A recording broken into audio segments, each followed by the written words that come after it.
On this edition of Defense News Weekly, we'll see the Air Force's first F-35 deployment to the Middle East, learn about what's next for the Chinook helicopter, and get the latest details on the program to replace America's intercontinental ballistic missiles. We'll also sit down with Veterans Affairs Secretary Robert Wilkie and watch naval leaders talk about the future of the service, with in-depth interviews, up-close video, and leading analysis. This is Defense News Weekly.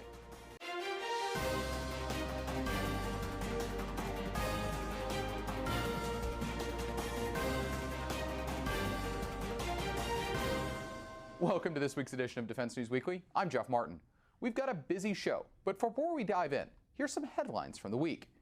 The Air Force's F-35s have been deployed to the Middle East for the first time, as an unspecified amount have been deployed from Hill Air Force Base in Utah to Al Dhafra Air Base in the United Arab Emirates.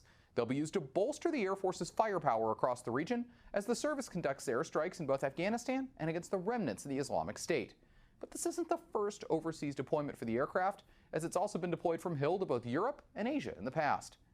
And the Air Force also expects the price of new intercontinental ballistic missiles to rise in the near future, but that's mainly to pay for new infrastructure like silo overhauls, not the actual missiles themselves. At least that's according to the head of Air Force Global Strike Command.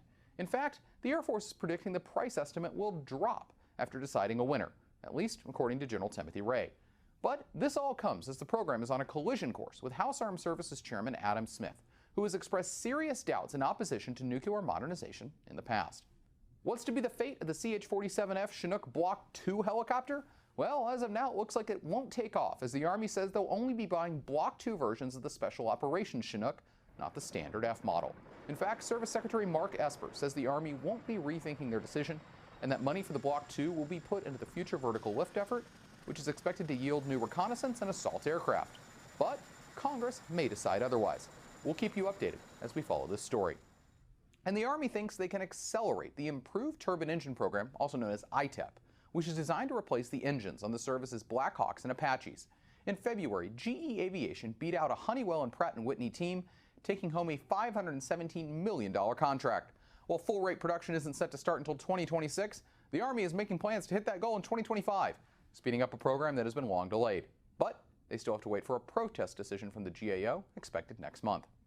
As part of posture hearing season on Capitol Hill, naval leaders, including the Commandant of the Marine Corps and Chief of Naval Operations, testified to the House Armed Services Committee about their respective services and direction of the Navy in the future. Here's a look at some moments from that hearing. I'm concerned about the amphibious program and our readiness. Do I have a legitimate concern? Do you have a concern about where we are on the amphib program? We worked really hard with the Navy on the maintenance processes for amphib ships, and I believe the Navy has a backlog and a number of platforms for maintenance. So yes, we're concerned about the availability of these platforms. This is not something that happened overnight, and we've been funding maintenance and readiness at a higher level.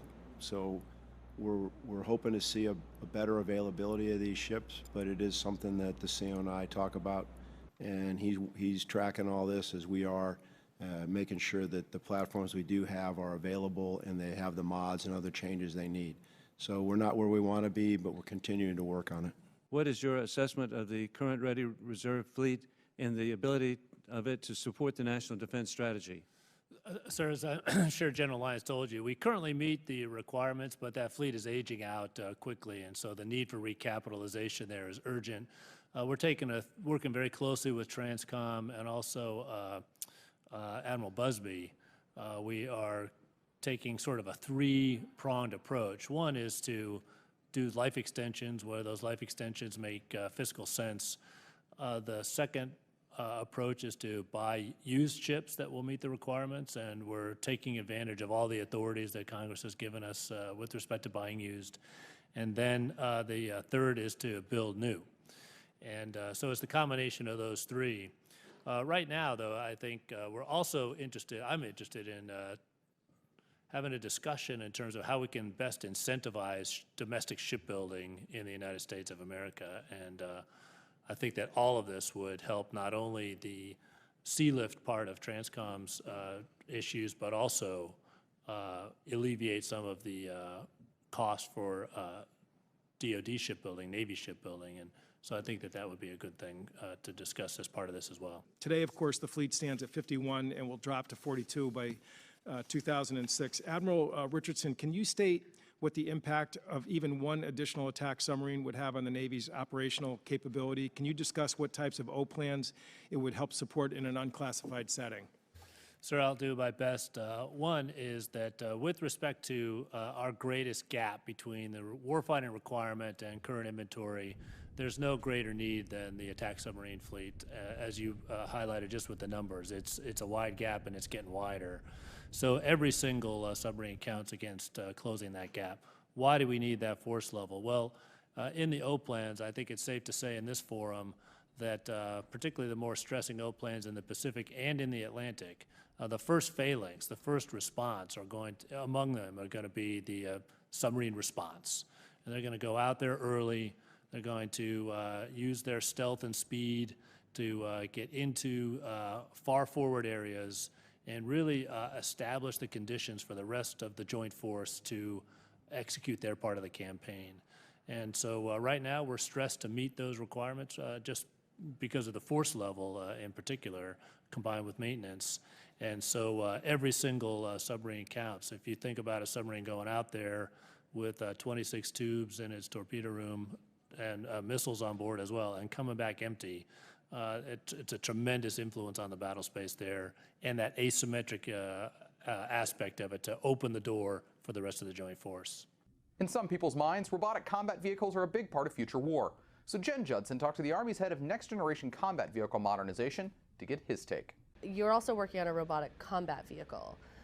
So could you talk a little bit about what your process is? There's so many options out there. There's lots of companies working on robotics. So what specifically are you doing to sort of hone in on what you need specifically for the maneuver force in the Army? So we're doing experiments with different size robots, small, medium, and large class. So think of them as platforms that are payload agnostic. So once we get the weight classes correct, we can put anything on these. We can put smoke, we can put weapon systems, we can put detectors, we can put sensors, put UAVs. And what that'll allow us to do is move forward of the manned force at such a range that we'll be able to see the enemy and engage the enemy without putting humans at risk. My hypothesis now is that we'll have robots forward of manned vehicles and with detection packages that then allow commanders to have decisions of how to best implement their particular scheme of maneuver. It is really exciting, and there are a lot of people in this space. So there's robots that do a myriad of things today, from things that clean your floor all the way to robots that assemble automobiles on an assembly line. But we're looking at what level of autonomy we can get so that we can reduce the cognitive load on our soldiers. So the greater autonomy will mean that we have less interactions by humans. Now, when you talk about autonomous cars, there's a lot of advances in this, but that's in very prescribed roads with a stop sign is, a certain shape, a traffic light has 3 colors, et cetera, et cetera. But when you're talking about maneuvering off-road, is that a puddle or is it a river? It's very hard to tell. What is the grade of that hill, and can I maneuver across it? And then when you add other things, such as it takes a soldier about 8 to 9 years to really get good at moving a armored vehicle across country, so it can't be seen. It doesn't put itself on he or she doesn't put themselves on top of a hill and get engaged. So learning how that autonomy will allow us to move across country to really put us in a position of advantage. Okay, so in terms of what you're doing in the next several years to develop or to experiment with robotic combat vehicles, can you speak to some of the efforts and maybe like how you're just getting started in this? Okay, so what we're currently developing are 4 robots, and those robots will be controlled by 2 surrogate vehicles. On the surrogate vehicles, you'll have a crew, and then in the back, you're going to have 4 soldiers. So 2 soldiers to control 1 robot. One will drive it, and the other will control the payload, whether that's a a weapon system or a sensor or smoke, whatever it is, and we're going to start at the platoon level. So you'll have 4 robots, 2 control vehicles. That'll be a platoon operation. We'll focus on reconnaissance and security tasks and really see how the human-machine interface is going to benefit us on the battlefield. So that's the first experiment. And that'll inform the second, which will be at company level. So then you take that times 3, and you have company level operations, and we'll do offensive and defensive tactical operations to really tease out the direction that we want to proceed. And then finally, based on those 2 tests, we'll move into a third experiment where we will determine, okay, can we do a combined arms breach? What about a deliberate attack, deliberate defense? And then that will inform a decision by Army senior leaders of, is this something we want to proceed with? Do we want to continue to spend money in this effort, or just continue to fight that we have? But if we do decide, I believe, and I believe I should be the biggest advocate, that robots are going to change the way we conduct warfare. To keep up to date with all of our coverage, be sure to visit our Facebook, Twitter, and LinkedIn pages. Also, be sure to add us on Apple's News app and other platforms for the latest updates. And when we come back, we'll sit down with Veterans Affairs Secretary Robert Wilkie. Veterans Affairs Secretary Robert Wilkie has been in the job less than a year and runs one of the most criticized parts of the federal government. He recently sat down with Military Times Deputy Editor Leo Shane to talk about the future of the department. Take a look. Mr. Secretary, thank you so much for sitting down with us. I wanted to start off, you've been on the Hill quite a bit recently talking about how we've moved from being in the most, getting ready for the most transformational period in VA in decades to being in the middle of it. But a lot of these transformations, electronic health records, the Mission Act, these things are things that are coming down the pike. We'll see in a little bit. So at what point do you feel like veterans are going to see the change and really feel the changes that are happening? Well, the first change will come in June, Leo, and that is when we make available the access standards, the new standards, that will give our veterans the option of choosing care in the private sector when VA cannot provide that. That is slated to go online on June 6th. And what that does, and particularly for our rural veterans and for those who want to be closer to their families, it gives them the option of choosing care if we cannot provide it. I'm going to give you a negative answer as the final part of the explanation. It is not what it has been purported to be, and that is what I would call libertarian choice. You don't give a veteran a card and say, thank you very much. The private sector is wide open to you. What it does do is it says that in the legislation, the veteran is at the center of his health care, not the institution. And if there is something we cannot provide, he has the option of going in the private sector or waiting for us to provide it. That is a sea change in terms of the way we operate. The other side of this, though, is that veterans continue to vote with their feet. We now have a veteran satisfaction rate, as I said in testimony, that's approaching 90%. Our customer satisfaction rates are at an all-time high. I look at that as the gauge as to how well we are doing. I also believe, and I'm not one to use a lot of anecdotes, but I can say as someone who has spent an entire life in and amongst the military, that our veterans, no matter what age they are, will go primarily to some place where people speak the language and understand the culture. That means the American veteran is happy with the care that he or she receives. And as you know, last year we were the recipient of several studies, including the Annals of Internal Medicine, that said VA care is as good or better as any in any section of the country. But if I'm a veteran this summer who comes to you and says, look, I've got a community care option here, but can you tell me what's best for me? Where am I going to get the best care? What do you tell them? Well, that'll come also as a result of the Mission Act. I mean, the Mission Act says up front that it's the veteran's health interest that is first and foremost. So that veteran will have a care team at VA they will speak with him, they will talk about the options for him. As I said, 9 times out of 10, he's going to probably stay with the people that he knows and in the community he knows. Coming from a military family of generations past. My service being modest compared to my ancestors.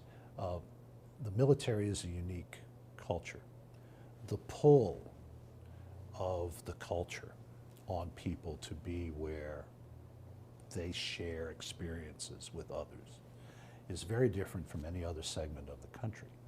And as I said, even as VA has had hiccups, and we've overcome those hiccups, we've actually seen the number of veterans asking us to go into the private sector drop. The other thing that we're changing is that we are changing the way we provide services to also accommodate the needs and the mores of the new population of veterans. And that's a great example of one where, you know, that's a resource that I know VA's put a lot of work into in recent years. Is that going to be promoted in the same way that the Yes. Community Care Act is promoted? Absolutely, and I can't remember the exact numbers, but the amount of money that we are spending on telehealth has gone up in an exponential rate in the last few years. We're on the cutting edge of using it for mental health issues. It also reaches into rural areas, and more importantly, we're allowed to do with telehealth what the rest of the country can't. Let's say you're in Montana and you need to speak to a dermatologist. Well, the dermatologist at the Denver VA, who may be the world recognized expert, can get on the screen with you in Montana and he can practice medicine. And he can tell you what is wrong and he can prescribe for you the remedies for your condition. That's cutting edge. And again, with the change in the way our veterans react, we're now promoting urgent care. We're getting people out of the emergency rooms and providing them a service that they see all of their fellow citizens having. And that's one thing that I don't know that I've emphasized enough. Again, the Mission Act told us what to do. And I've heard some people say that the changes in access standards and availability standards were arbitrary and capricious. Well, if they have that charge, they need to go to the members of Congress who wrote the Mission Act, because the Mission Act gave me very clear instructions on how I come up with access standards. It said I had to look to TRICARE, Medicare, and the standards in the major private health organizations across the country. And what we are giving veterans in June is what they've probably been used to on active duty, most of them, who encountered TRICARE or what was available when I was little, Champus. So June 6th is the deadline here. Is VA going to be ready? There's been a lot of concerns about the IT. We saw what happened last fall with the GI Bill and the payments. You were just speaking about some of the needs and improvements. How, you know, as we see this transition in, veterans are rightfully skeptical that VA will be ready for it. So I am expecting the decision support tool to be ready on June 6th. That's really the crux of this. A decision support tool is something that our medical professionals at VA will use when Leo Shane, veteran, comes to us, tells us what is ailing him, and we may not have that service. The doctor punches up on the decision support tool the option in the private sector for that service. If the veteran, if Leo Shane wants to partake of that, then he has access to that. Now let's say that, again, statement against interest, let's say that our doctors aren't ready to handle that. I think they will be.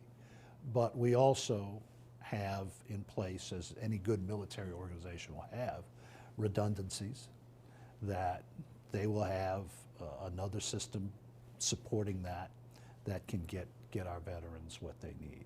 But let me again go back to what it isn't.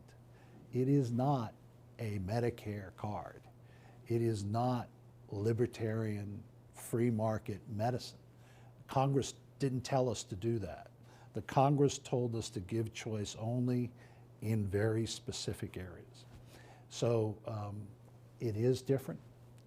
Again, veterans' health is at the center, but it is not what many have claimed to be, and that is the privatization of this organization. And as I've said before, how can anyone say that you're on the cusp of privatization when you just presented to the United States Congress a $220 billion budget?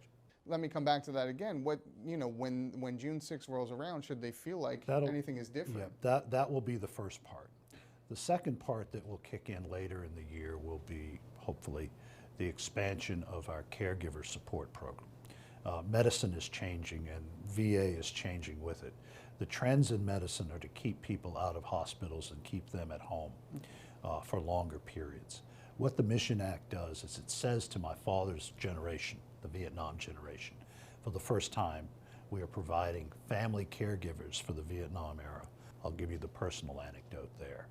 I approved the electronic health record when I was the acting secretary, based on the experiences that I had in my own family. Father, very decorated combat soldier, terribly wounded in the invasion of Cambodia. Came out of service in the Army with terrible problems, two new knees, two new hips, had lead in his body. He had a lifetime of chronic pain, but what made his life more difficult was that there was only one record of his medical care, and that was 800 pages. The only copy. And for the next almost 35 years of his life, that's the only thing that he could carry around, and that's why I made the decision on the electronic health record, so we never encounter that again. Coming up, we're going to visit a very special bar outside Fort Bragg. On this week's Money Minute, Navy Federal Credit Union personal finance expert Jeanette Mack offers her latest tips.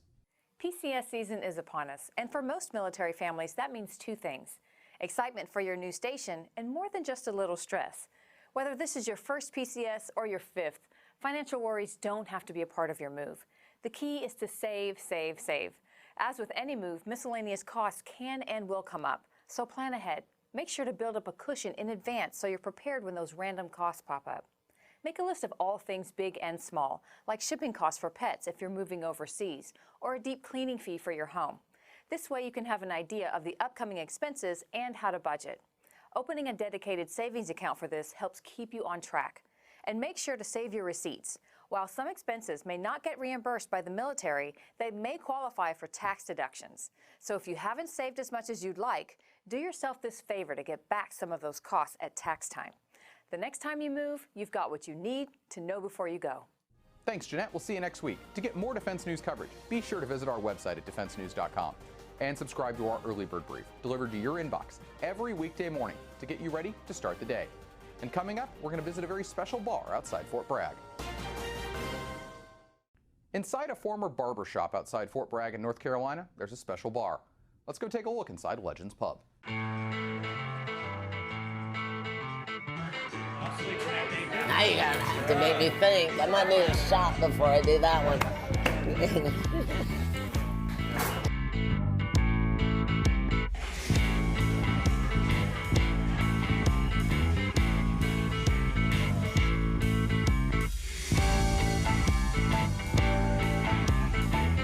In 1979, I moved here with my first husband, and 4 years later we divorced, and I ended up staying here and got into the biker community at the other bars that I worked at, and this place became available and I bought it. In 1955, this building was built by Mr. Harrell, and it was a barbershop open 24 hours a day. Every walk of life comes here. Business owners, military based on prior military, a lot of retirees. You have a wall behind you. Absolutely. The bar. There's a lot of friend and family. Military, like I said, once again, every walk of life is on that wall. That's even a dog. Scott Sather is on that wall, our memorial wall. He was in the Air Force. He was killed over in Iraq at the very beginning. A couple beers, we were standing over at the table over there. He says, if anything happens to me, I want you to have a party, celebrate my life here. I love this bar. And I said, just come home, we'll celebrate your homecoming. And God forbid, he didn't come home the way we expected him to. But we threw a party. Trust me, we threw a party to celebrate his life. And that's what we do here, we celebrate life. The kindness and the family that's been built here is amazing. Like I said, every walk of life comes in here, you know, from the bikers, people that will never own bikes, people that might own a bike next year or 10 years from now. It's their choice, but it's just, we're family here. That's what we've based ourselves on for 22 years, is just being family.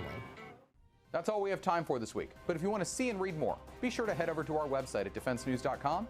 Thanks for joining us, and we'll see you next time.